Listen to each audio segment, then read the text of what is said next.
Olá pessoal, vamos dar continuidade ao nosso plano de leitura bíblica anual, 1 Coríntios capítulo 8, acerca das coisas sacrificadas aos ídolos. No que se refere às coisas sacrificadas aos ídolos, reconhecemos que todos somos senhores do saber. O saber ensoberbece, mas o amor edifica. Se alguém julga saber alguma coisa, com efeito não aprendeu ainda como convém saber. Mas se alguém ama a Deus, esse é conhecido por ele.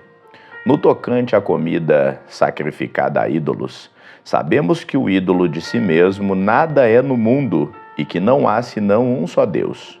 Porque ainda que há também alguns que se chamem deuses, quer no céu ou sobre a terra, ou como há muitos deuses e muitos senhores. Todavia, para nós, há um só Deus, o Pai de quem são todas as coisas e para quem existimos, e um só Senhor, Jesus Cristo, pelo qual são todas as coisas e nós também por Ele.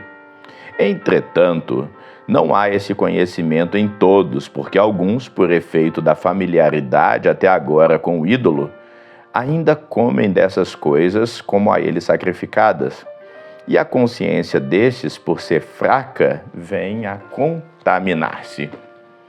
Não é a comida que nos recomendará a Deus, pois nada perderemos se não comer, e nada ganharemos também se comer.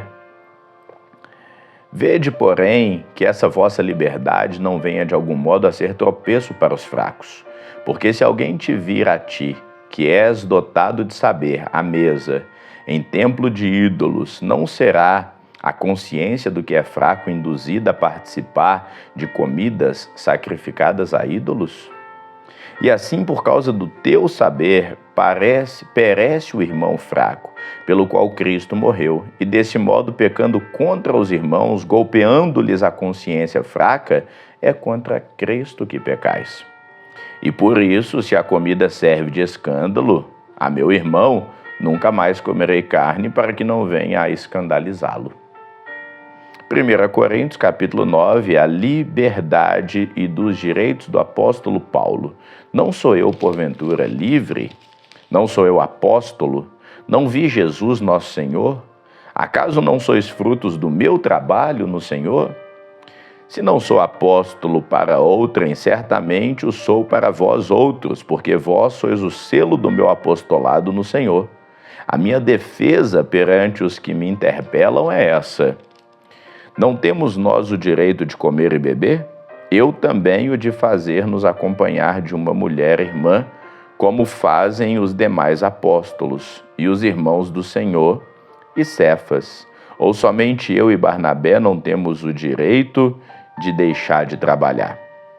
Quem jamais vai à guerra à sua própria custa? Quem planta a vinha e não come o seu fruto?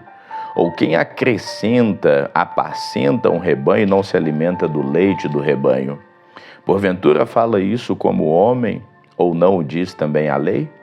Porque a lei de Moisés está escrito: não atarás a boca do boi quando pisa o trigo. Acaso é com bois que Deus se preocupa? Ou é seguramente por nós que ele o diz? Certo que é por nós que está escrito, pois o que lavra, cumpre fazê-lo com esperança.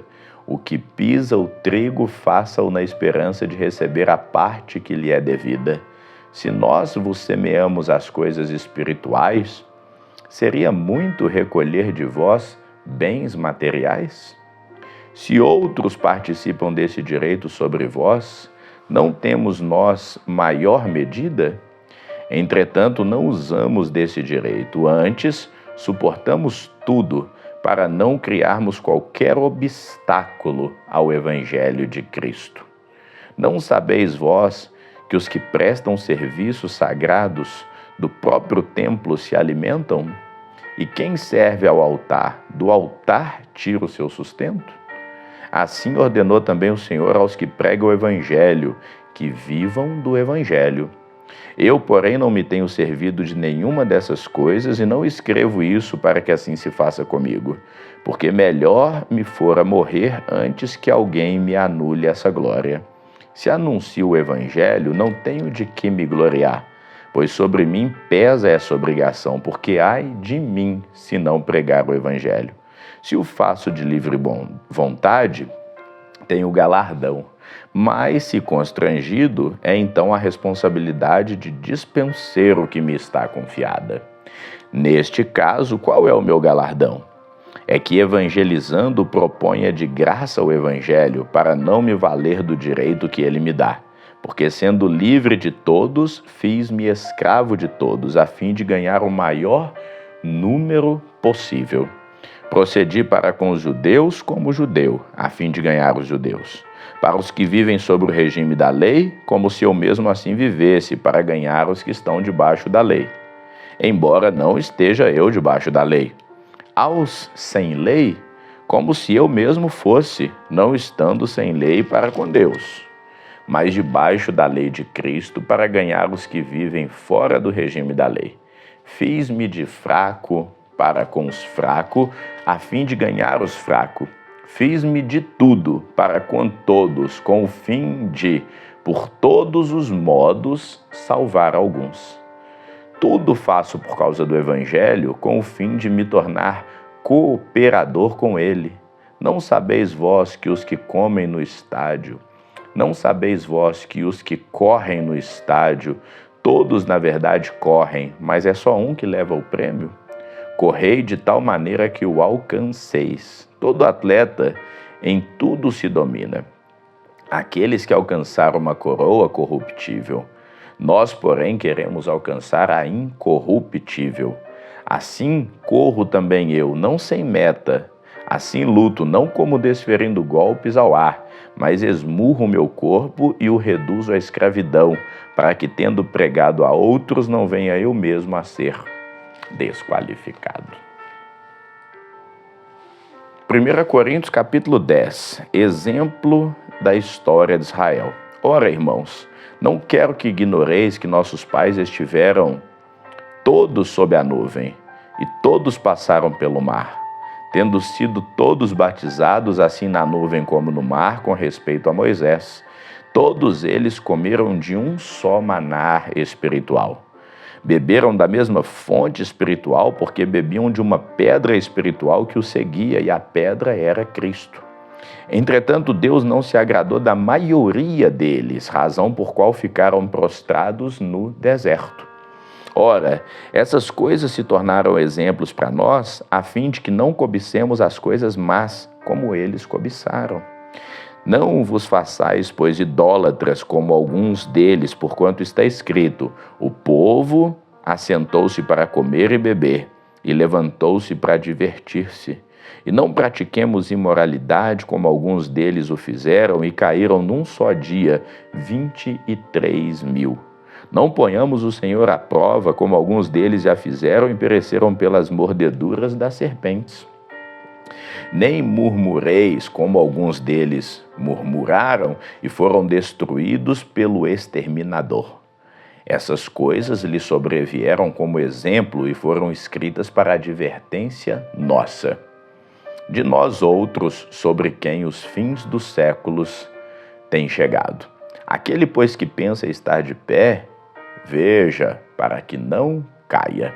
Não vos sobreveio tentação que não fosse humana, mas fiel é Deus e não permitirá que sejais tentados além das vossas forças. Pelo contrário, juntamente com a tentação, vos proverá livramento, de sorte que a possais suportar. O cristão deve fugir da idolatria. Portanto, meus amados, fugi da idolatria. Falo como a criteriosos, julgai vós mesmos o que eu digo. Porventura o cálice da bênção que abençoamos não é a comunhão do sangue de Cristo? O pão que partimos não é a comunhão do corpo de Cristo? Porque nós, embora muitos, somos unicamente um pão, um só corpo, porque todos participamos do único pão. Considerai o Israel segundo a carne. Não é certo que aqueles que se alimentam do sacrifício são participantes do altar? Que digo, pois, que o sacrifício ao ídolo é alguma coisa? Ou que o próprio ídolo tem algum valor? Antes digo que as coisas que eles sacrificam é a demônios, e as sacrificam e não a Deus. E eu não quero que vos torneis associados aos demônios. Não podeis beber o cálice do Senhor e o cálice dos demônios. Não podeis ser participantes da mesa do Senhor e da mesa dos demônios. Ou provocaremos zelos no Senhor? Somos acaso mais fortes do que Ele?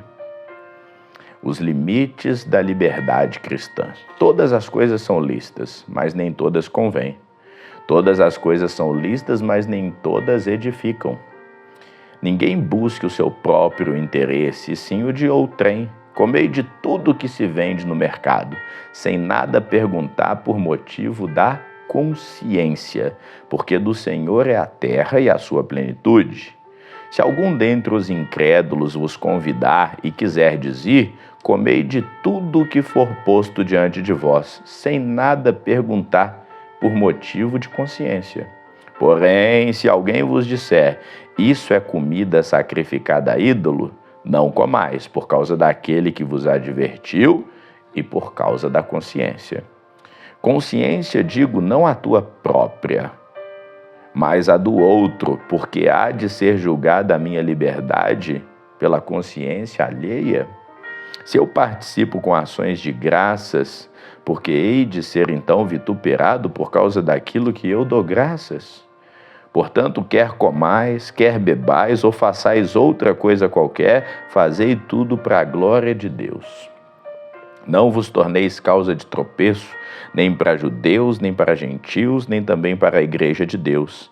Assim como também eu procuro em tudo ser agradável a todos, não buscando o meu próprio interesse, mas o de muitos, para que sejam salvos. Ficamos por aqui, que o Senhor te abençoe sempre. Amém.